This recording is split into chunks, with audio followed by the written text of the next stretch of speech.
आटा चक्की हाथ की होती थी, उसको उठा करके दिन में, ऐसा नहीं कि रात में 4 बजे पीस डालो, दिन में पाटे उठाओ, फिर उनको साफ करो, क्योंकि लंबे समय तक, जैसे बारिश का समय 3 दिन की आटे की मर्यादा बची, भट्टा रख दी, चाहे आटा हो मसाला हो, सबकी मर्यादा 3 दिन। ऐसा नहीं कि आपने 15 दिन का मसाला पीस के रख लिया और लो भट्टा रख स्वामी, मन शुद्धि, वचन शुद्धि, काय शुद्धि, काय की शुद्धि, आजन शुद्धि, काय की शुद्धि, सब तो सड़ा हुआ रखा हुआ है। इसलिए महीनों महीनों के पिसे मसाले और कई दिनों का पिसा नमक, ये सब अवक्त हो जाता है।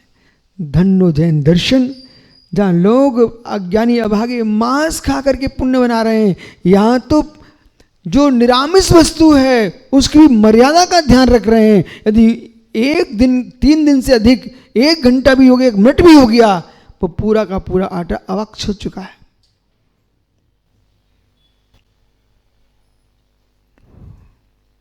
ये जिन शासन है। चक्की को क्या किया वीर, चक्की को उठाया, अब जो आटा है ना उसी पिसता है, तो कुछ जो कील रहती है उसके बीच में, ऐसी कील रहती है, उसके सारे बहुत सारा आटा छिपा रह जाता है। सुन रहे, वो गुन्नी है, कील है, ऐसी रहती है। तो अब उसके सारे में यदि साफ नहीं किया तो बेटा भी जीव जो है ना, उठा के देखो तुम 10 दिन बाद उसके अंदर जीव रेंगते मिलते हैं। सत्य है, परम सत्य है। सोचिए हमारा आगम कितना वैज्ञानिक है, किस बात को पूर्व से सनातन काल से कहता रहा जन शासन। तुमने चलाई चक्की, रात्रि के 11 बजे उठ गए, मित्र भजन गा रहे थे, जीव पिस रहे थे, धन्य जन शासन। उन्होंने कहा नहीं, सूर्योदय होने पर उसको उठाइए पाटों को, फिर उनको देखिए, मार्जन कीजिए, तब बिना घुना धान पीजिए, बिना घुना, घुन का आटा मत बना दीजिए। फिर बोले मन शुद्धि, वचन शुद्धि, काजल शुद्ध। बोले मित्र 2 इंद्रिय से मां संज्ञा प्रारंभ हो जाती, मां संज्ञा। सुड़ी एक भी चली गई तुम्हारे भोजन में, मांस खाने का पाप पड़ेगा। बिगर घुना, शुद्ध, धुला हुआ, सूर्य के प्रकाश में सूखा हुआ, वही धान्य। अब देखना बेटा, अब चक्की में कितने जीव पिस गए। आलोचना चल रही है, आलोचना। बिन सोदे ईंधन जलाया हो, बिना सोदे ईंधन जलाया हो, चक्की बुहारी बिना देखे चक्की में पीस डाला, चींटियां घूम रही हैं, छोटे छोटे जीव घूम रहे हैं, आप लाए बड़ी झाड़ू और पहुंच डाल झाड़ दिया। नहीं मित्र, जीवों को देखो, जीवों को देखो, दयावान जीव, करुणाशील जीव। ये जिन शासन कहता है दया की मूर्ति कोई पत्थर की नहीं होती। नहीं तो मालूम क्या कर रहे हो चुल्लक जी, भट्टारक जी? बोले दया मूर्ति की पूजा कर रहा हूं। अरे दया मूर्ति कोई पत्थर की नहीं होती है। समंत्र दिशो मीने सचित त्याग प्रतिमाधारी को, पंचम प्रतिमा को दया मूर्ति का है। वो दया मूर्ति है, सचित वो तो दया मूर्ति। प्रत्येक वस्तु प्राश्चिक करके ग्रहण करता है, अब प्राश्चिक वस्तु का सेवन नहीं करता जीव। लेकिन संसार में भटकने के साधन ये सब आपको भयभीत नहीं कर रहे हैं, ऐसा ही है, भयभीत हो जाइए। भयभीत कर नहीं रहे कि ऐसा नहीं, ऐसा ही है।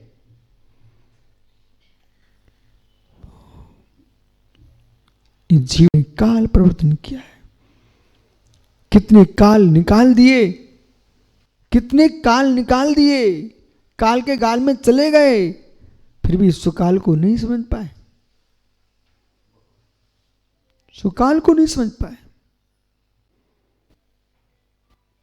ऐसा कार्य करो कि काल हार जाए, ऐसा कार्य करो कि काल हार जाए, यमराज भी परेशान हो जाए, अब इस जीव का मैं कुछ नहीं कर सकता हूं। जिसने मृत्यु को मृत्यु मान के जी रहा है उसको यमराज मारता ही रहेगा। जिसने मृत्यु पर विजय प्राप्त कर लिए वह यमराज परेशान हो जाएगा। काल प्रवर्तन। माँ इलेक्ट्रिक चक्की, बिजली की चक्की, बटन चटकाओ और चूहे पीसो। भिलाई में चातुर्मास चल रहा था हमारा, एक सज्जन आए रोते रोते, गुरुजी प्रायश्चित, क्या हो गया? चक्की आटा पीसने के बटन चटकाया, उससे खून निकलने का नीचे। याद है दिनेश भाई? यही थे चातुर्मास के संयोजक। में क्या हुआ? वो चक्की थी, उसमें चूहा घुस गया। इसलिए मालूम, ये सब ढक्कन बंद के रखा करो, उठा के देखना चाहिए। चक्की में चूहा घुस गया, उसने कुछ नहीं देखा, वो बटन चटका दिया, आटे की जगह रक्त निकलना प्रारंभ हो गया। एसी, पंखे, कूलर, सब हिंसा के उपकरण हैं। जिनसन जी, आपका मौसम क्षेत्र अपने आप ठंडा मौसम है, यहाँ तो एसी कूलर की जरूरत ही नहीं है। क्या भाग्यवान जीव आप लोग।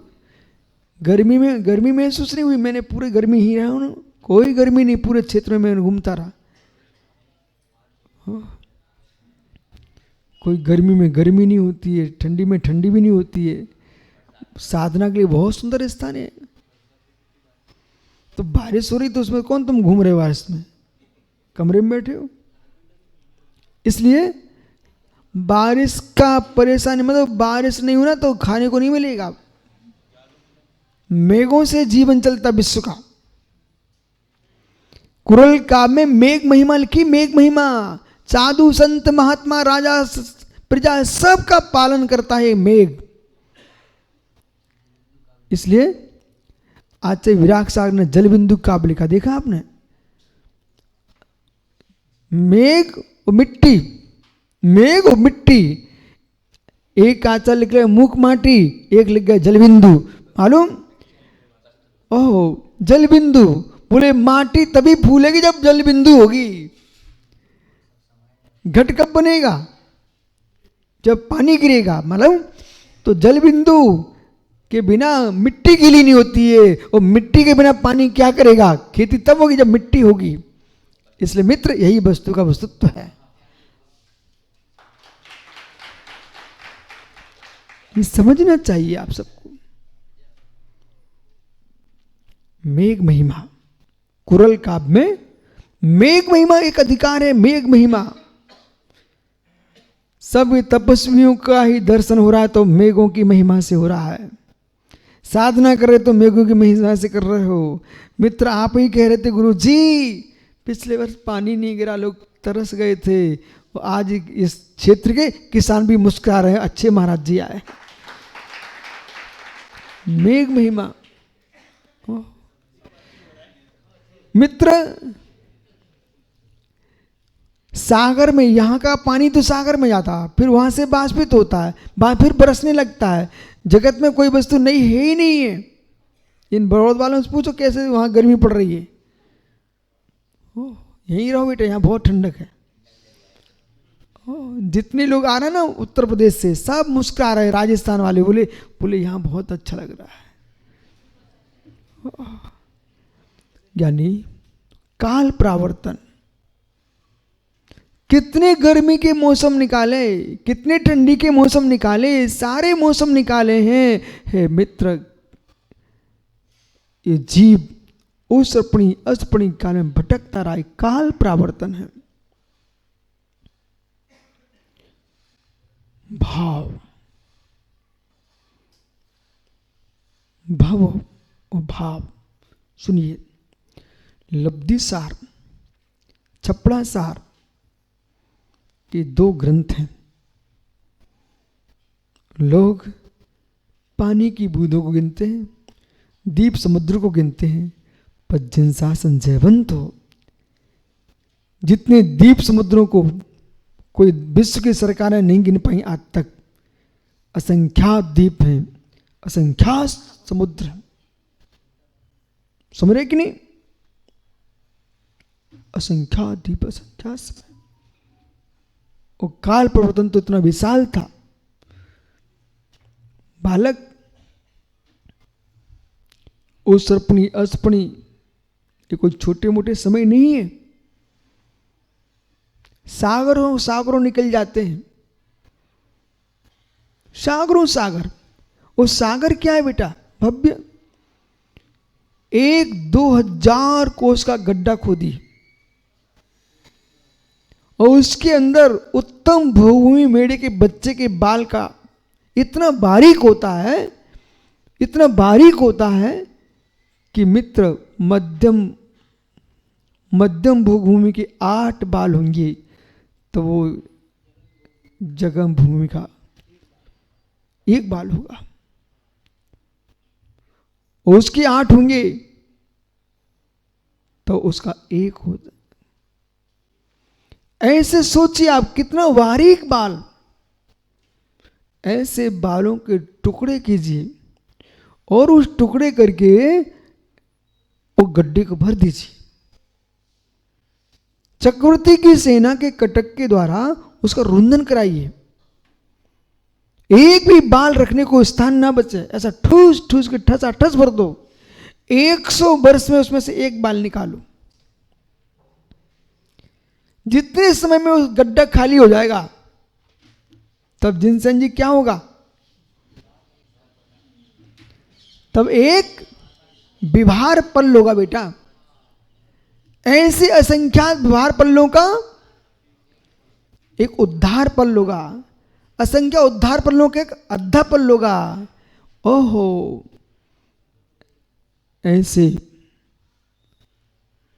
मित्र असंख्यात अद्धा पल्लों का अद्धा सागर होगा। बालक देख, कर्णानुग कर्णानुग अद्धा सागर, असंख्यात अद्धा सागरों का एक सागर होने का।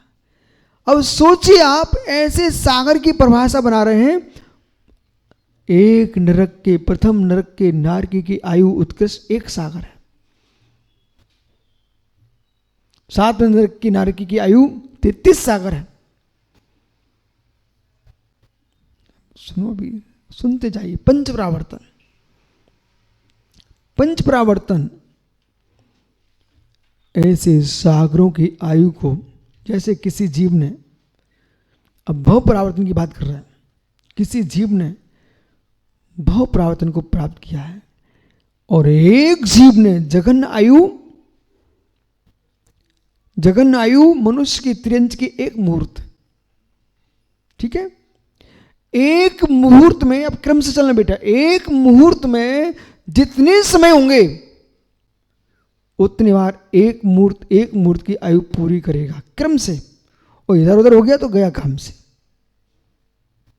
ठीक। फिर द्वितीय मुहूर्त में जितने समय ऐसे करते करते उत्कृष्ट आयु मनुष्य की और त्रियंच की 3 पल है। 3 पल में जितने समय होंगे उतनी बार 3 पल की आयु प्राप्त करेगा, वो पूरे करेगा क्रम से। इसके बाद त्रियंच मनुष्य किए, फिर जाएगा कहां? माना कि नरक जा रहा है, तो नरक में जघन्य आयु 10,000 वर्ष की जघन्य, उत्कृष्ट 33 सागर। जघन्य भी प्राप्त किया तो जघन्य आयु में जितने समय होंगे, 10,000 वर्ष में जितने समय होंगे उतने बाद 10,000 वर्ष के समय को पूर्ण करेगा। फिर क्रम से बढ़ते बढ़ते 1 सागर में जितनी समय में, 1 सागर की आयु पूरे करेगा। 23 सागर तक जीव इस प्रकार से नरकों में, उधर स्वर्गों की आयु को इसी क्रम से पूर्ण करेगा। चारों गतियों की आयु को पूर्ण करके तब जीव का एक भव परावर्तन होगा। अब चलते हैं भाव परावर्तन की ओर। अंतिम, सबका जनक यही है। द्रव हो गया, क्षेत्र हो गया, काल हो गया, भव हो गया, आपको क्या भाव। भाव परावर्तन क्या हो रहा है, इसको संभाल लिया तो सारे परावर्तन समाप्त हो जाएंगे। प्रकृति बंध, स्थिति बंध, अनुभाग बंध, प्रदेश बंध, 4 बंध है। जोगा पैडी प्रदेशा, योग से प्रकृति प्रदेश बंध होता है। ठिडी अनुभाग कसायदो होती, स्थिति अनुभाग बंध कसायशी होता है। अब देखो बालक, कभी आंखें तक मटक रही है, शरीर कहीं भाग रहा है, वचन कुछ चल रहे हैं, मन कहीं भटक रहा है। असंख्यात लोक प्रमाण अद्वसाय स्थान है। भट्टारक जी, वो तुम्हारे मठ के एक जीव ने लब्धि सार पर काम किया ना, कि छपड़ा सार, दोनों पर काम किया है। अब प्रश्न ये, काम करते समय, अध्ययन करते समय जो विशुद्धि बढ़ रही है, उस विशुद्धि को आप समझ करके संभालेंगे कैसे? मित्र, लब्धि सार, छपड़ा सार दोनों ग्रंथ के अनुसार, लोग ने नदियों के गिना पर पानी को नहीं गिन पाए, दीपों को गिना, दीपों के जीवों को नहीं गिन सके आप। पर जिन शासन कितना मान है, नदी, दीप, समुद्र, ज्योतिष के तारों को ही गिनती नहीं बताई उसने, तुम्हारे परिणामों की भी गिनती बता दी। उसका नाम लब्धि सार है, छपड़ा सार। असंख्यात लोक प्रमाण जीव के रागादिक भाव हैं। न तुम इतनी आलोचना कर पाओगे, न इतना गुरु प्रायश्चित दे पाएंगे जितने तुमने परिणाम खोटे किए। स्थूल स्थूल सब बोलते हैं, स्थूल प्रायश्चित है। प्रतिक्षण परिणामों को संभालते रहना चाहिए। और हर समय जैसे जागे तस्मिच्छामि दुक्कडम, तस्मिच्छामि दुक्कडम। आप विश्व को पता है, आपके देश के प्रधानमंत्री नरेंद्र मोदी भी प्रशंसा कर रहे थे कि जैनियों के पास कोई है, तस्मिच्छामि दुक्कडम, प्रतिक्षण।